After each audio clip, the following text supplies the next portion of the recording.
안녕하세요. 저는 경기도 남양주시 호평초등학교에서 아이들과 함께 살아가는 교사 박기론입니다. 제 소개는 자료를 통해서 보셨을 테니 덧붙이지 않도록 하겠습니다. 다만 제가 어떤 교사인지, 왜 글쓰기인지, 왜 여기서 이렇게 선생님들 앞에 서게 되었는지 짧게 말씀을 드리는 것이 듣고 계시는 선생님들에게 조금이라도 도움이 되겠다는 생각이 듭니다. 얼굴을 내어놓지 않았는데요. 어떻게 해야 할지 몰라서 우선은 목소리만 담았습니다. 이해해 주시면 고맙겠습니다. 선생으로 20년을 넘게 살았습니다. 횟수 이런 것, 이게 중요한 것은 아닌데요. 짧지 않은 횟수에 가장 많은 시간 동안 제가 해왔던 일은 만나는 일이었습니다. 무엇보다 아이들을 만나는 일이 가장 크죠. 이건 어느 선생님이든지 마찬가지일 겁니다. 하루 가운데 꽤 많은 시간을 아이들과 관계를 맺고 있습니다. 사람이 온다는 건 실로 어마어마한 일이다. 한 사람의 일생이 오기 때문이다. 라는 말이 있죠. 그러니 아이들과 만나는 것은 우리가 적어도 20명이 넘는, 물론 지역에 따라 다르겠지만 본질적인 내용과 상관없이 아이들의 삶과 만나는 것과 같습니다. 제가 아이들을 만난다는 말을 조금 바꾸어 말하면 많은 아이들이 선생님과 만난다, 이렇게 이야기할 수 있죠. 순서만 다르지 의미로는 크게 다르지 않게 느껴집니다. 하지만 그렇지 않죠. 교사인 저로서는 학교에서 아이들을 만나는 것이 단순할 수 있습니다. 그저 가르치기 위해 모아놓은 아이들이죠. 그런데 아이들의 처지에서 학교에서의 삶이 그들의 삶에서 대부분인 아이들이 참 많습니다. 그래서 아이들은 학교에서 배우는 자로만 인식이 되어서는 안 되겠어요. 자신의 삶을 살아가는 아이들로 봐줘야 합니다. 아이들은 그들의 삶을 학교에서 살아가고 있는 거죠. 다시 교사인 나로 돌아오면, 그래서 아이들과의 1분 1초도 허투루 보내어서는 안 되는 일이죠. 우리가 아이들을 만나는 일이 일종의 형식, 틀이라고 생각할지언정 아이들은 그렇지 않다는 겁니다. 그 자체가 삶이니까요. 그러니 우리도 아이들과의 만남에서 형식과 틀, 그 이상으로 그 속살을 살펴볼 수 있어야 하겠습니다. 사실 처음에 글쓰기 연수를 부탁받았을 때 참 난감했어요. 이건 이렇습니다. 아이들과의 글쓰기를 통해 무엇을 얻으려 하는 것인가? 또 무엇을 주려고 하는 것인가를 고민하지 않을 수가 없었습니다. 수많은 글의 갈래, 글 쓰는 방법 또는 기법, 보이는 그대로가 아닌 그 속에 숨어있는 뜻 찾기, 어쩌면 이런 것들이 우리가 여태껏 교육자가 아닌 학습자의 처지에서 배워왔던 것들입니다. 어떻게 보면 꼭 알아야 하는 바탕이라고 볼 수도 있겠죠. 그런데 그렇게 배우다 보니 그렇게 글을 쓰게 됩니다. 글의 속살은 둘째가 되어버리고 겉만 번드레한 그런 글 말이죠. 그뿐만 아니라 자꾸 글 속으로 뜻을 숨기려고 합니다. 무슨 암호 풀기 하듯 말이죠. 저는 이게 무척 싫었습니다. 우리말이 만들어진 바탕에는 말과 글이 다름에서 오는 불편함을 없애고자 함이 있죠. 그런데 정작 날이 갈수록 말과 글이 달라지고 급기야 우리말이 아닌 말이 우리말을 뒤덮고 있습니다. 아이들의 말과 글도 마찬가지입니다. 아이들이 일상의 말을 할 때와 발표를 할 때의 말을 들어보시면 쉽게 알 수 있어요. 아이들조차도 글을 말처럼 해내지 못합니다. 왜 그럴까요? 아이들의 글에 그들의 삶이 녹아있지 않기 때문이죠. 다시 말하면 아이들의 삶이 고스란히 담긴 글을 쓰도록 해야 한다는 겁니다. 생각하는 대로 말하고 말하는 대로 글을 쓰도록 하는 것, 그것이 글쓰기의 시작이라고 봅니다. 저는 글쓰기만을 위한 수업을 하지는 않습니다. 무엇보다 글이 살아있지 않아서 그렇습니다. 오늘 연수의 뒷부분에서 다룰 이야기지만 배움에는 드나듦이 있습니다. 무작정 내어놓으라 해서 나올 수 있는 것이 얼마나 있을까요? 여기서 글쓰기는 나오는 것이죠. 그럼 들어가는 것도 있어야 합니다. 그 이야기도 함께 전해드리고 싶습니다. 다시 처음으로 돌아가서 우리가 글쓰기를 통해 아이들에게 무엇을 얻을 것이며 무엇을 줄 것인가에 대한 고민이 있습니다. 제가 오늘 여러 선생님에게 전해드리고자 하는 이야기입니다. 정답을 전해드리지 못하는 점은 미리 사과를 드립니다. 오늘부터 이어지는 이야기는 그 답을 함께 찾아가는 여러 길 가운데 하나이길 바랍니다. 시작이 좀 길었죠? 그럼 연수를 시작해 보겠습니다. 우선 제 연수, 나아가서 우리 연수의 큰 틀을 살펴보겠습니다. 앞서 말씀드렸지만 저는 글쓰기만을 전문으로 하고 있지는 않습니다. 오히려 글쓰기는 모든 활동의 과정과 결과를 위한 부분이라고 볼 수 있어요. 그래서 글쓰기와 더불어 수업에 대한, 다시 말해 가르치고 배우는 것에 대한 이야기를 하고자 합니다. 엄청 거창할 것 같지만 그렇지는 않습니다. 좌충우돌, 중구난방, 엉망진창, 그런 저 아이들의 수업 이야기가 될 수도 있을 것 같습니다. 그냥 마음 놓고 편하게 들어주시면 고맙겠습니다. 편하게 하라고 편해지는 건 아니죠. 마음 편하게 해드리려고 조금 모자라지만 노래 한 곡 들려드리고 시작할게요. 노래를 들려드리는 이유는 따로 있습니다. 이건 따로 이야기를 해드리도록 하겠습니다.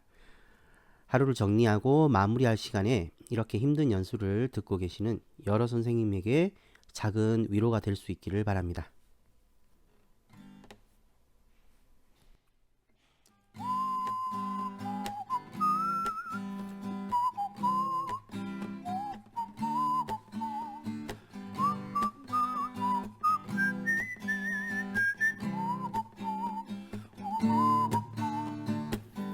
가을이 오면 눈부신 아침 햇살에 비친 그대의 미소가 아름다워요. 눈을 감으면 싱그러운 바람 가득한 그대의 맑은 숨결이 향기로워요. 길을 걸으며 불러보던 그 옛 노래는 아직도 내 마음을 설레게 하네. 하늘을 보면 님의 부드러운 고운 미소 가득한 저 하늘에 가을이 오면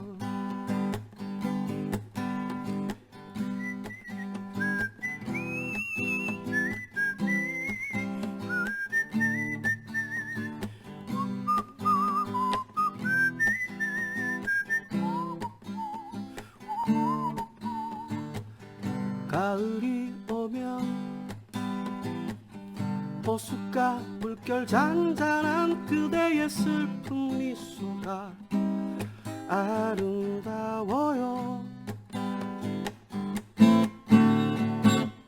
눈을 감으면 지나온 날의 그리운 그대의 맑은 사랑이 향기로워요.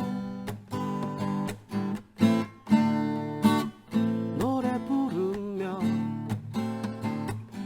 떠나온 날의 그 추억이 아직도 내 마음을 설레게 하네. 잊을 수 없는 님의 부드러운 미소 가득한 저 하늘에 가을이 오면 길을 걸으며 불러보던 그 옛 노래는 아직도 내 마음을 설레게 하네. 하늘을 보면 님의 부드러운 미소 가득한 저 하늘에 가을이 오면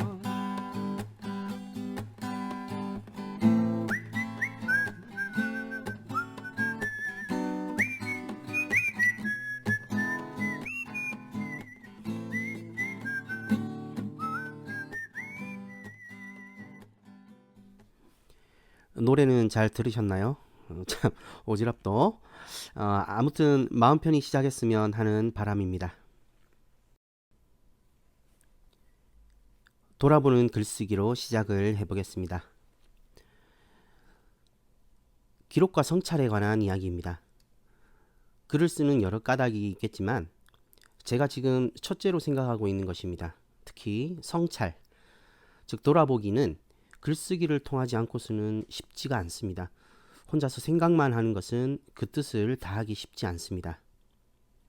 그런데 여기서 하나 궁금하지 않나요? 하고 많은 글 가운데 왜 돌아보기냐? 독서 감상문, 주장하는 글, 설명하는 글, 이야기글, 소설, 시, 수필과 같이 수많은 갈래를 놓아두고 왜 돌아보는 글쓰기 이야기가 불쑥 나왔는지 말이죠. 이유는 이렇습니다.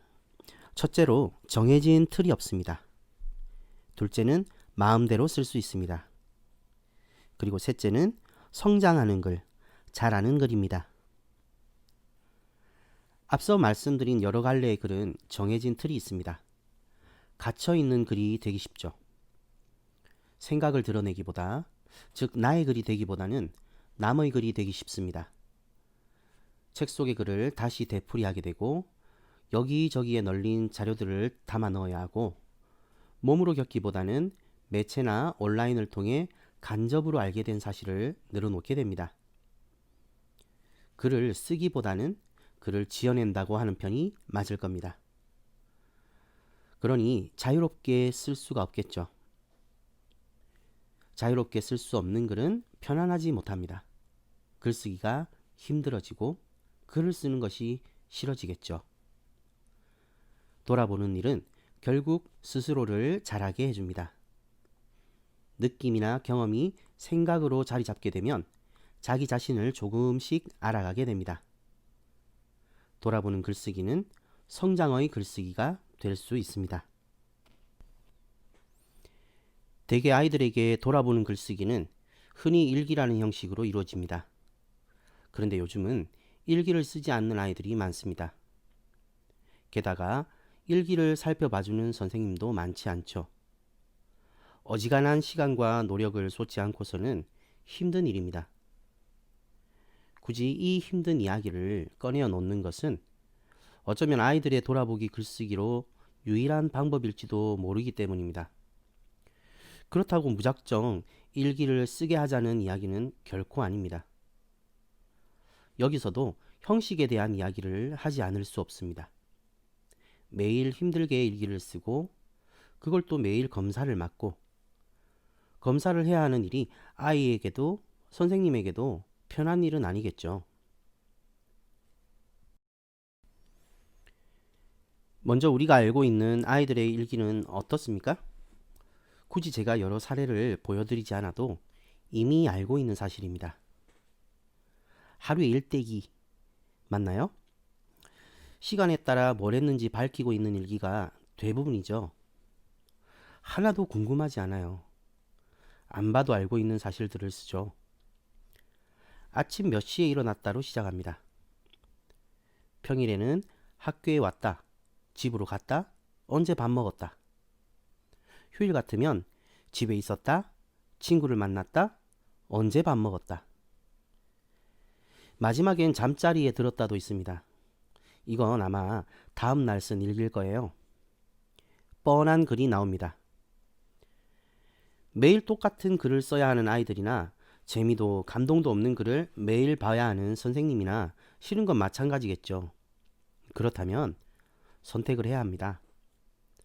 쓰지 말자고 이야기를 하든지 제대로 쓰자고 해야 되겠죠. 여기서 그럼 어떻게 해야 제대로 쓴 일기가 나올까요? 아니, 어떻게 하면 돌아보는 글쓰기를 제대로 할 수 있을까요? 물론 말씀드렸지만 정답은 없습니다. 모임의 선생님들과 함께 나누었던 아이들의 글을 소개합니다. 3학년 아이의 글입니다. 부끄러웠던 일을 글로 썼습니다. 선생님의 부끄러웠던 일을 한 가지 진솔하게 들려주었습니다. 다만 선생님의 부끄러웠던 일은 너무 많아 따로 쓰지 않았습니다. 선생님이 먼저 입을 열면 아이들도 조금은 마음을 열 수 있어 먼저 들려주는 것이 좋습니다.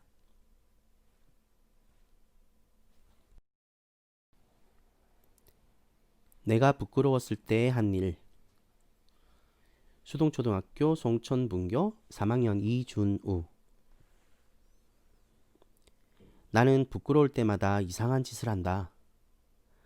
학교 마무리 잔치 때에는 부끄러워서 무대에서 마이크 소리가 잘 안 나서 조준쌤한테 마이크가 잘 작동을 안 한다고 했다.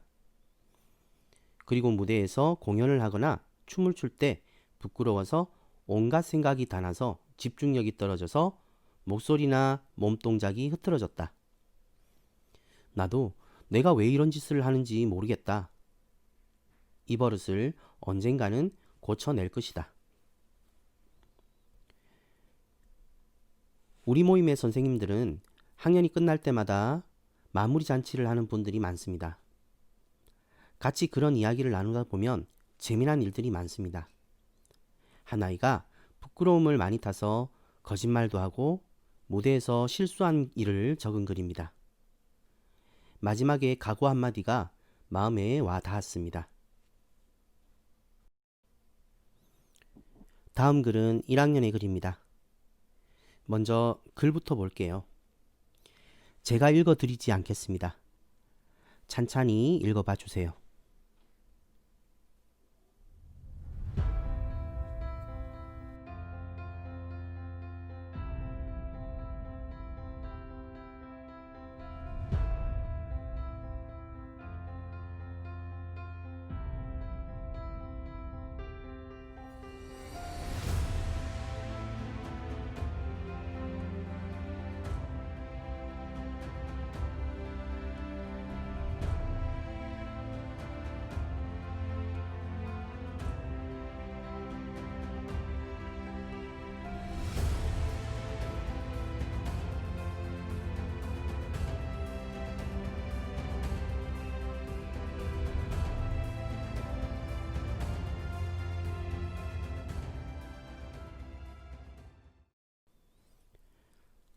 어떤가요?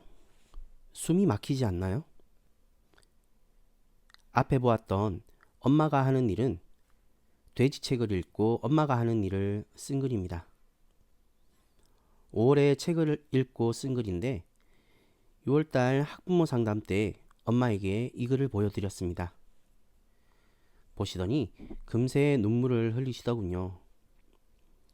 가정방문 갔을 때 아이 셋 데리고 정신없이 지내는 서윤이 엄마의 모습이 생각났습니다. 같이 이야기를 나누어 보니 엄마는 우울증이 있다고 하십니다. 아이의 글을 보며 엄마는 많은 생각을 하셨을 겁니다. 2학기가 되니 엄마가 서윤이에게 좀 더 관심을 가지게 되는 모습을 보았습니다. 수업으로 구성할 때는 이렇게 했어요. 책 이야기와 공부 이야기로 나누었습니다. 먼저 책 이야기로 앤서니 브라운의 돼지책을 함께 읽습니다. 조금은 진지한 내용의 이야기지만 그림이 재미있어 1학년 아이들이 진지함보다는 재미있는 그림에 빠지게 되는 책입니다. 점점 많아지는 돼지를 찾으며 즐겁게 볼 수 있는 책이죠. 우리 집에서 점점 많아지는 것이 돼지 말고 무엇이 있을까 이야기를 나누어 봐도 좋겠습니다. 공부 이야기로는 엄마가 하는 일, 환경에 따라서는 우리 가족이 하는 일로 바꾸어도 좋습니다.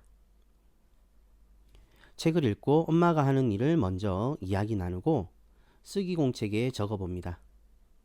1학년이니 쓰기 어려워하는 친구는 선생님과 이야기를 나누며 써주어도 됩니다.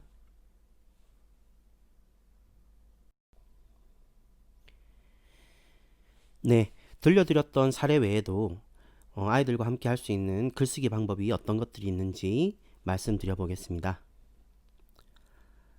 첫 번째로 돋보기 글쓰기가 있어요. 제목만 봐도 알 수 있겠죠. 학교에서 일어나는 하나의 장면 또는 하나의 사건을 돋보기로 관찰하듯 아주 자세하게 쓰도록 하는 방법입니다. 글을 대강대강 쓰는 아이들에게 좋은 결과를 얻을 수 있습니다. 매일 쓰게 되면 역시 힘들겠죠. 어느 정도 기간을 정해서 쓰는 것이 좋습니다. 재미있는 글은 묘사에서 나오기보다 서사에서 나오니까요. 깊고 길게 관찰하도록 하는 것이 좋겠습니다. 둘째로는 관찰 글쓰기입니다. 식물 관찰, 동물 관찰 이런 관찰은 아니고요. 친구 하나를 정해서 집중해서 깊이 있게 관찰하는 방식이에요. 조금 조심스러운 방법이긴 합니다. 하지만 학급에서 함께 지내는 아이들의 사이를 좋게 해주는 방법이라 제안해 봅니다. 여러 방법으로 할 수 있어요.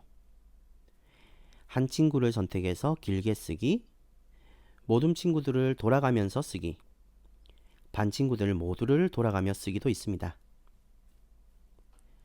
모둠이나 반 전체를 돌아가며 쓰기는 나중에 글을 모을 때 글을 쓴 아이로 모이기보다 대상인 아이별로 모아보면 좋습니다. 그 결과물을 그 친구에게 전해주는 것도 생각해 볼 수 있죠. 앞서 조심스러운 방법이라고 했습니다. 예를 들어 자신을 살피는 일과 다르게 다른 친구를 살펴 쓰는 글이다 보니 자칫 민감한 문제가 생길 우려가 있어요. 미리 지도를 하거나 자주 글을 살펴 지도해 주는 것이 좋겠습니다. 그리고 세 번째로는 선생님 글쓰기예요. 이건 두 번째 방법과 같은 방식이지만 그 대상이 선생님이라는 것이 다릅니다. 모든 아이가 나를 살피고 글을 쓰도록 하는 것입니다. 아이들이나 선생님에 따라 다르겠지만 아이들이 학교에서 가장 많이 바라보는 사람, 가장 많은 이야기를 듣는 사람은 선생님임에 틀림이 없습니다. 그러니 쓸 수 있는 소재도 정말 많겠죠. 저학년일 때는 하루 종일 졸졸 따라다니기까지 합니다. 선생님에게도 새로운 경험을 할 수 있는 재미있는 글쓰기 방법이 될 수 있어요. 자, 이렇게 말씀드린 글쓰기의 공통점은 바로 사람입니다. 나의 삶, 친구의 삶, 선생님의 삶에 대해 살피고 생각할 수 있는 시간을 주는 것이죠. 사람을 이해하는 것만큼 힘든 일은 없습니다. 관찰하듯 살피고 바라봐주는 일은 곧 관심이 됩니다. 흔히들 봐준다라는 말을 합니다. 쉽게 생각하기에는 강하거나 위에 있는 사람이 약하거나 아래에 있는 사람을 이해하거나 잘못을 덮어줄 때 쓰는 말이죠. 하지만 꼭 그렇게만 받아들일 것이 아닙니다. 봐준다는 것은 어쩌면 관심을 가지는다는 말과 크게 다르지 않을 겁니다. 관심을 갖게 되면 애정이 생길 수 있죠. 아이들에게 좋은 영향을 주는, 그뿐만 아니라 아이들이 선생님에게도 관심을 갖게 해주는 좋은 글쓰기로 제안해 드립니다. 오늘 강의를 듣고 계시는 선생님들의 사례도 궁금해요. 아이들과 어떻게 글쓰기를 하고 계시나요? 화면에 보이는 주소 또는 QR코드로 들어가셔서 간단한 사례를 써주시면 좋겠습니다. 서로 함께 나눌 수 있으면 좋겠습니다.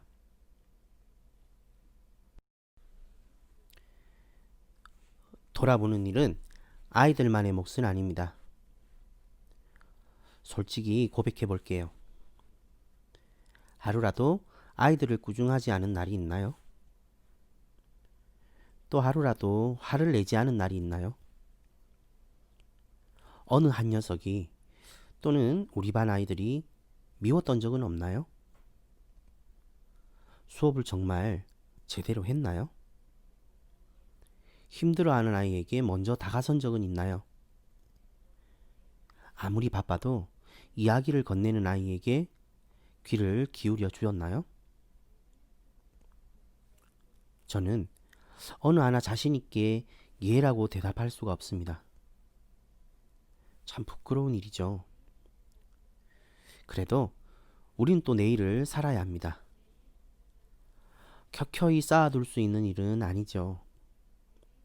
그래서 글을 쓰기 시작했습니다. 흔히 주한이라고 하는 가정통신문을 학급 소식지라고 이름을 바꾸고 그 속살도 바꾸어 쓰기 시작했습니다. 제가 쓴 소식지의 일부를 함께 보며 이야기를 계속 이어가겠습니다.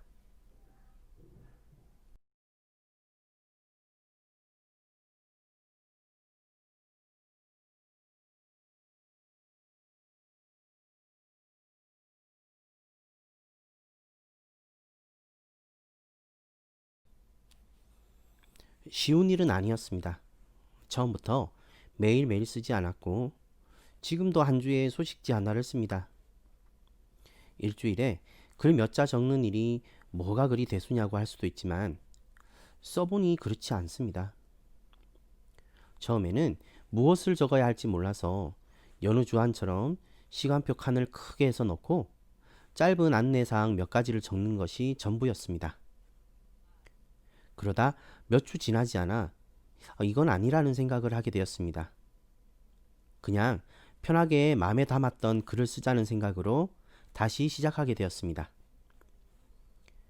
그렇게 8년 동안 300장 가까이 되는 소식지를 써오고 있습니다.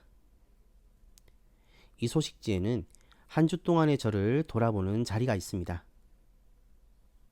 저는 이 글을 쓸 때가 참 좋습니다. 무엇보다 한 주를 돌아볼 수 있으니까요. 그리고 고백성사를 하듯 줄줄 글을 써나갑니다. 주로 후회되는 일, 아이들에게 미안했던 일들을 씁니다. 저 스스로에게는 아픈 일을 쓰기도 하죠. 이렇게 글을 쓰고 나면 좀 후련해지기도 합니다. 지금 몇 가지 글을 소개해 드리겠습니다.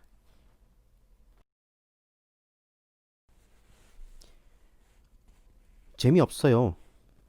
저의 이야기가 아닙니다. 등교 수업을 나온 아이가 대뜸 하는 소리입니다. 그럴 수밖에 없으리라고 생각했던 것이라 놀랄 것도 없죠. 막상 아이의 입에서 직접 그런 소리를 들으니 또 다릅니다. 무슨 이야기냐고요? 아이들이 매일 듣고 있는 온라인 수업 이야기입니다. 보통의 수업이라는 것이 이야기하자면 이렇습니다. 수업이란 것이 원래 재미는 없는 거야. 재미로만 할 수도 없는 노릇이고, 그러니 힘들게 공부해서 좋은 학교에 진학하거나 좋은 직장을 가지거나 성공하는 것이지. 너희도 힘들지만 어쩔 수 없이 받아들여야 해. 라고 말입니다. 그런데 막상 아이들의 처지에서 보면 그렇게 치부하고 넘어갈 일은 아니죠. 오늘도 줌으로 아이들을 만나 그런 이야기를 나누었습니다. 어른으로서 너희들에게 참 미안하다. 학교에 매일 나와서 즐겁게 뛰어놀고 재미나게 살아가면 좋으련만 그러지 못한 세상을 줘서. 그래서 몇 가지 약속을 했습니다. 학교에 오면 꼭 예전과 같은 체육 수업은 아닐지라도 바깥 바람이라도 쐬어보는 것이 좋겠구나. 그래, 밖에 나가자. 이렇게 이야기를 해주었습니다. 또 하나는 온라인 수업도 고민을 많이 해야겠습니다. 그래서 생각한 것이 옛 이야기, 세상 이야기였습니다. 다행히 등교 수업 때 재미없어요를 연발하던 친구의 소감문을 보고 고마운 마음이 들었습니다. 재밌다는 반응의 말이죠. 그래서 다음 주에는 옛 이야기, 세상 이야기를 특별판으로 준비했습니다. 아직은 모두에게 비밀이니 이 정도만 이야기 드립니다. 아무튼 즐겁고 재미있는 수업을 놓치고 있었던 저를 돌아봅니다. 돌아보기. 작은 것을 놓치면 큰 것도 놓친다. 지난주 소식지의 돌아보기는 전체를 보아야 부분이 보인다는 제목으로 돌아보기를 썼습니다. 그런데 이번 제목을 보니 그 의미로는 반대의 제목 같습니다. 지난주 글은 예컨대 아이들을 바라봄에 있어 사소한 것 하나로 그 아이의 모든 것을 이해해서는 안 된다는 것이었습니다. 자칫 제가 아이들의 일부만 보고 그 아이의 전체를 판단하는 일이 있지 않을까, 또는 그랬었다는 것에 대한 돌아봄입니다. 오늘의 글은 그럼에도 불구하고 그 사소하고 작은 것을 놓쳤을 때 생길지 모를 일을 경계해야 한다는 의미로 봐주시면 좋겠습니다. 다행히도 아직은 그런 일이 없지만 아이들에게 큰 일이 생길 때는 반드시 자그마한 신호라도 보이게 됩니다. 그러니 어느 것 하나 허투루 보아서는 안 된다는 것이죠. 꽤 오래전의 일이었습니다. 평소에 말도 잘하고 밝은 아이가 어느 날 수업 시간에 발표도 하지 않고 시무룩해 있는 모습을 보았습니다. 지금이라면 다가서서 뭐라 한마디라도 붙여보았을 테지만 그때는 그저 그러려니 하고 지나쳐버렸습니다. 다음 날 아이는 학교에 나오지 않았고 전화를 걸어도 받지 않더군요. 어머니에게 전화를 걸었지만 어머니는 그저 아이가 몸이 좋지 않다고 하셔서 그런 줄만 알았습니다. 이틀이 지나서야 학교에 나온 그 아이는 여전히 말이 없고 표정도 어두웠습니다. 늦었지만 아이와 진지하게 이야기를 나누었습니다. 친구와 싸웠던 이야기를 하더군요. 치고받고 싸운 이야기는 아니어서 다행이다 싶었는데 실은 그보다 더 심각했습니다. 다시는 자기를 안 보겠다는 친구에게 너무 큰 배신감을 느껴 세상을 살고 싶지 않다고 이야기하는 아이에게 처음에 무엇라 말해야 좋을지 몰랐습니다. 결국은 그 친구를 불러 같이 이야기를 나누어 보았습니다. 어른이 보기에는 정말 아무것도 아닌 사소한 실수와 오해가 있었습니다. 그게 결국 서로의 감정을 상하게 하였고 여전히 다른 친구가 많았던 아이는 아무렇지 않게 지내는데 친구라고는 오직 하나였던 그 아이는 살고 싶지 않을 정도로 심하게 마음앓이를 했던 것이죠. 나중에는 서로 오해를 풀고 더 좋은 사이가 되었지만 돌아보면 참 아찔한 생각도 들었습니다. 선생님이 아이들의 일거수일투족을 모두 살필 수는 없는 노릇이니 이제는 그런 일이 없을 것이라 장담할 수는 없지만 작은 것도 놓치지 않아야 한다는 오늘의 제목을 다시 한번 되새겨 봅니다. 또 혹시나 지금까지 우리 친구들을 만나며 제가 아이들을 잘 살펴왔는지 돌아봅니다. 그 전에 아이들과 터놓고 이야기를 할 수 있는 관계 맺음을 해오고 있는지도 돌아보아야 할 일입니다. 우연인지 어떤지는 잘 모르겠지만 소식지를 만들고 나서 아이들을 대하는 저 자신이 많이 달라졌습니다. 뭐라고 딱 꼬집어 말하지 못하겠지만 분명 달라졌습니다. 저 스스로를 보아도 돌아보는 글쓰기는 성장의 글쓰기임에 틀림이 없는 것 같습니다. 앞서 만남에 대한 이야기를 잠시 했었죠. 아이들과의 만남에 대해 말이죠. 거기에 보태어 또 다른 만남을 이야기하자면 선생님들과의 만남도 있습니다. 발령을 받고 초임부터 모임을 시작했습니다. 그림책 모임입니다. 같이 그림책을 보고 이 그림책으로 수업을 어떻게 하면 좋을지 이야기를 나누었습니다. 그리고 또 흩어져서 교실에서 아이들과 실제로 수업을 했습니다. 그리고 또 다시 모여 각자의 수업 이야기를 나누었습니다. 그리고 글을 썼죠. 그 글들이 모여서 책으로 만들어지게 되었습니다. 조금 벗어난 이야기지만 그렇게 시작한 지역 모임에서 전국 단위의 모임을 만들어 보자는 이야기를 시작했고, 지금 전국에서 초등 단위에서는 가장 규모가 큰 교과 모임인 전국 초등 국어 교과 모임을 만들게 되었습니다. 20년이 더 되었군요. 참 놀라운 일이었습니다. 아무도 그리 될 거라 생각을 하지 못했지만 마음을 먹고 실천하며 살아가다 보니 가능한 일이 되더군요. 10년은 더 된 것 같아요. 전국의 모임 선생님들에게 함께 온작품 읽기 운동을 해보자는 제안을 했고, 그렇게 지금 온작품 읽기 활동을 전국의 많은 선생님들이 해 나가고 있습니다. 심지어 2015 개정 교육과정에 한 학기 한 권 읽기 독서 단원으로 자리매김하기에 이르렀죠. 제가 이 이야기를 하는 까닭이 있습니다. 혼자 힘으로 할 수 있는 일은 딱 자기 깜냥만큼입니다. 하지만 둘이 모이고 셋이 되고 모임이 되면 상상도 하지 못할 일들이 생기게 됩니다. 부디 어떤 주제라도 좋으니 공부하는 모임을 만들어 함께 하시길 바라는 마음입니다. 모임에서 작년에 책을 한 권 냈습니다. 교사 읽고 쓰다 라는 책입니다. 두 꼭지는 권정생 선생님의 빌뱅이 언덕과 김수업 선생님의 말코 타령을 읽고 각자의 생각을 글로 쓰는 것이었습니다. 그리고 또 한 꼭지는 모임 선생님들이 함께 짝을 지어 마주 이야기를 나누고 질문을 하고 질문에 답한 녹음 내용을 다시 옮겨 썼습니다. 그렇게 옮겨 쓴 글을 받아서 본인이 다시 다듬는 과정을 거치고 마무리를 했습니다. 이 모든 글이 성찰의 글이었습니다. 돌아보는 글이었습니다. 선생님들도 끊임없이 돌아보는 글을 쓰면 좋겠습니다. 일기처럼 하루를 기록하는 일은 쉬운 일이 아닙니다. 그러니 일주일에 한 번이라도 돌아보는 글쓰기를 해보면 좋겠습니다.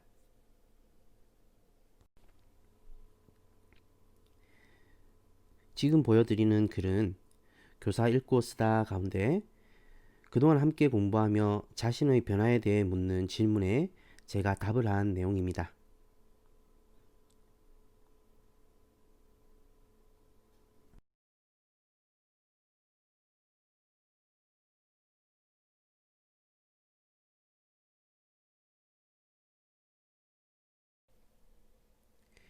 간단히 짧은 글을 보여드렸습니다.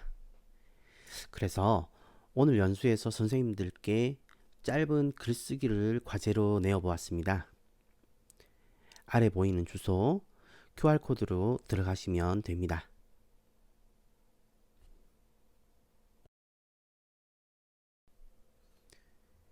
제가 앞서 보여드렸던 소식지의 돌아보기처럼 오늘 하루 또는 지난 일주일, 그것도 아니면 2020년 교사인 나를 돌아보는 글을 짧게 써주세요. 시간은 10분 정도 드리도록 하겠습니다. 잠시 쉰다는 마음으로 음악을 들으며 편안하게 글을 써주시면 되겠습니다. 주소는 카톡에도 같이 올려놨으니까요. 카톡 주소로 찾아 들어가시면 되겠습니다.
앞서 제가 배움에는 드나듦이 있다고 말씀드렸죠. 글쓰기는 나오는 것이라 했습니다. 들어가는 것이 있어야 나옴이 있으니 무엇이 들어가느냐에 따라 글쓰기가 달라집니다. 다시 말해 무엇을 겪느냐 하는 것이 무척 중요한 일이죠. 여기서 온작품 읽기에 대한 이야기를 하지 않을 수가 없습니다. 저와 아이들의 글쓰기에는 그 바탕이 있습니다. 저는 글쓰기만을 위한 수업을 별로 좋아하지 않습니다. 그 자체가 의미가 없어서는 아닙니다. 생각을 글로 옮기는 것도 때론 필요하고 그래야 할 때도 있죠. 하지만 저와 우리 아이들의 글쓰기는 적어도 몸으로 겪은 일을 쓰도록 하는 일이 그 시작입니다. 10년 정도의 온작품 읽기 활동과 이후의 배움시 수업 이야기를 잠시 하고자 합니다. 여기에 대해서는 다음 시간에 조금 더 깊게 다루도록 하겠지만 여기서는 그 뜻을 먼저 밝히도록 하겠습니다. 제가 있는 모임인 이호덕 김수업 교육연구소의 선생님들은 아이들 글쓰기와 교사 글쓰기를 함께 해오고 있습니다. 매년 그 글을 모아서 학급 문집, 학교 문집을 만들고 책을 내기도 합니다. 경기도에 있는 양평 서종초등학교에는 모임 선생님 4분이 함께 계십니다. 심지어 이곳 선생님들은 아예 협동조합으로 학교에 출판사를 세우기까지 했습니다. 아무튼 우리 모임은 자체 지역 연구소이기 전에 전국 초등국어 국가 모임의 작은 모임으로도 속해 있습니다. 그러니 전국 초등국어 국가 모임이 해나가고 있는 운동인 온작품 읽기 활동을 지금까지 계속 이어가고 있습니다. 그뿐만 아니라 모임 가운데 가장 먼저 배움시 수업 활동을 시작했고 이 역시 교육운동의 하나로 전국 단위에 제안하고 그 활동을 이어가고 있습니다. 간단하게 먼저 그 속사를 들여다보면 이렇습니다. 온작품 읽기 활동은 아이들이 책을 처음부터 끝까지 온전히 읽고 배울 거리를 찾는 일부터 시작합니다. 그렇게 배울 거리를 찾게 되면 몸으로 겪게 되고 몸으로 겪은 일을 바탕으로 글을 씁니다. 이 글을 서로 나누고 또 배울 거리를 찾는 일을 되풀이하죠. 그렇게 한 바퀴를 마치고 나오는 글은 하나의 작은 온작품이 되어 문집으로 만들어지기도 하고 또다시 누군가 읽게 되겠죠. 글쓰기만 따로 떼어놓고 말씀을 드려보겠습니다. 몸으로 겪는 일이 글쓰기에 앞서게 됩니다. 무엇보다 아이들에게서 글쓰기가 힘들고 어려운 일이 되는 까닭은 쓸거리가 없기 때문이죠. 아무리 많은 공부를 했다고 해도 그것을 생각으로 만들어 말과 글로 만들어내는 일은 쉬운 일이 아닙니다. 온작품 읽기 활동에서 배울 거리를 찾는 일은 그래서 매우 중요한 일입니다. 겪기는 몸으로 들어가는 일입니다. 배움에서 드나듦이 있다는 이야기를 여러 번 했습니다. 들어간 것은 어떤 꼴이든 다시 밖으로 나오게 됩니다. 가장 쉬운 일은 말로 하는 거죠. 말은 뱉어내고 나면 머무는 곳이 없어 금세 사라집니다. 하지만 글은 그렇지가 않죠. 연필과 펜으로 종이에 남겨놓으니 오랫동안 되새김할 수 있습니다. 무엇보다 겪기를 하고 쓴 글은 살아있는 글입니다. 아이들의 느낌과 생각이 고스란히 담기게 됩니다. 네, 첫 시간인데 어떠셨나요? 오늘은 여기까지만 전해드리려고 합니다. 이어지는 다음 시간에는 글쓰기의 바탕이 되는 온작품 읽기, 지금 교육과정에서는 한 학기 한 권 읽기라고 하고 있죠. 그리고 조금은 낯설 것 같은데요. 배움시 수업, 온배움시 수업에 대한 이야기도 들려드리도록 하겠습니다. 네, 오늘은 여기까지 이야기를 전해드렸습니다. 그럼 다음 시간에 뵙겠습니다.